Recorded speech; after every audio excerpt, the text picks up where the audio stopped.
Historical facts you can learn from this scene is that these giant warriors actually had a height of several hundreds or even 1,000 meters. You can see that from these buildings collapsed. So these humongous giants are neatly aligned side by side. We cannot even imagine how many of them are lined up. We can only see what's captured within the animation frame. But actually, this is an image of these huge 1,000 meter tall giants aligned side by side all the way to the horizon, destroying the world. So, they are making the march of death over the world and nothing can escape from them. The result is shown by the tapestry again. So, this tapestry, this no longer has the upper margin, but only this lower margin. The upper part of the tapestry is intentionally trimmed so that the audience is focused on the lower part to see these dead people curled up. Earlier, the tapestry showed symbolic abstract images of swords, pigs, and fish, but now they show images of curled human bodies which can clearly be recognized as human corpses buried underground. Everything is swallowed into the flames. Every life in this world, such as birds, animals, and even plants, are lost in flames. This is what the tapestry tells us. So, any living creature appearing thereafter in the story of Nausicaa, like frogs and horseclaws, are all gene-manipulated creatures. The tapestry briefly insinuates that the world was reset, and almost all living creatures other than human beings, like animals and plants, were made extinct. The tapestry again transitions to an animation part. The audiences are now used to this transition. We should pay attention to the city burned in a flame, and the difference in size between the buildings and the giant warriors. This again expresses how enormous they are. There is a special effects film titled Giant God Warrior Appears in Tokyo. It was not widely released in public. It was just shown in an exhibit called Special Effects Museum. I think you can still see some highlight scenes on YouTube. The short film depicted the warrior with the size relatively faithful to this image. So we should imagine that they are creatures actually hundreds to 1,000 meters tall. And this is a march of such creatures. As you can see in Howl's flying battle scene in Howl's Moving Castle, Miyazaki avoids drawing what's happening on the ground during mass destruction and genocide scenes. Another example is a scene in Future Boy Conan. So, as in Howl, Miyazaki only shows what went on at a high altitude, like what was happening in the sky. And he doesn't show the consequences down on the ground, like how people die or how people run around in the flames. This is because when Miyazaki was making Nausicaa, he strongly kept in mind that he was making a children's film. Well, a huge difference from Isao Takahata, who graphically depicted a B-29 air raid. So these details are depicted from a bird's eye view from slightly above the warriors. These are not insects, which are yet to appear. They are described as birds of death in the storyboard. This does not literally mean that the birds are flying. Only the birds with skulls in their beaks flying over the collapsed buildings in the destructed world. This is a metaphor of death ruling the world. Just when you thought that nothing has escaped death, inchworms appear in the lower margin. And some pill bug-like creature appears at the end of a long series of bones. So the world of insects starts from this world ruled by death. Now, the tapestry shows a series of events.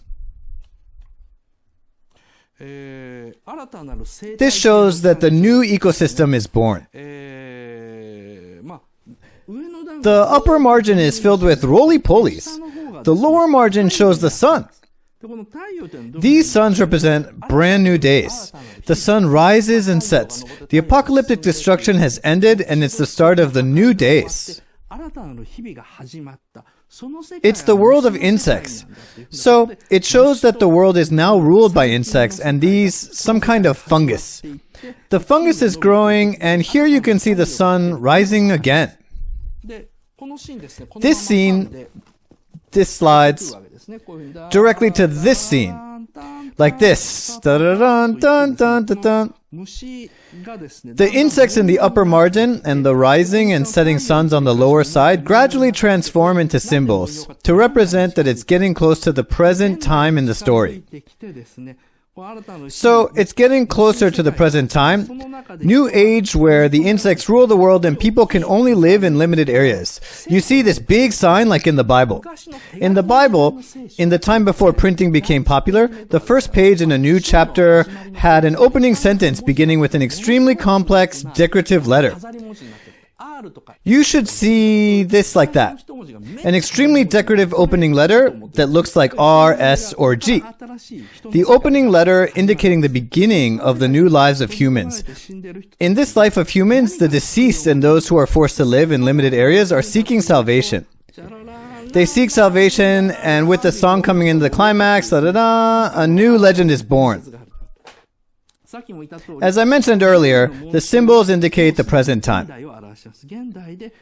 Present to the future, the people are hoping for a flying goddess with white wings clothed in a blue robe will someday come to save the world again.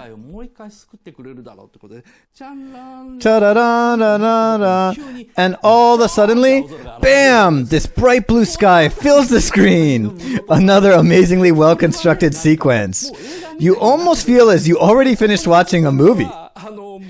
Actually, almost all we saw was the tapestry drawn with watercolor paint by humming Miyazaki. And bam, the blue sky. The clouds in this blue sky are pulled in a lateral direction at different speeds using the multiplane mechanism like the one I mentioned earlier. They're pulled in different speeds so that we feel like we are seeing something magnificent. We see the sky, just the bright blue sky, but we can't help being a little moved by it. It just so suddenly appears. This transition between cuts, it's just amazing. A work of a true genius.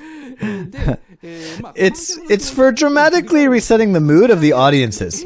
I mean, they have to stand a long sequence of depressing episodes. Miyazaki first shows this depressing image and makes us think, oh no, this world is hopeless. Then the scene suddenly turns into a bright blue sky, so the audience suddenly lightens up. You feel refreshed with the apocalyptic world suddenly turning into a clear blue sky. These clouds in the next scene, I'll show you a panel including 3 cuts. From the top image, it shows the white clouds sweeping the sky, shredding shadow over the toxic jungle. The forest full of fungus. Amazing sequence.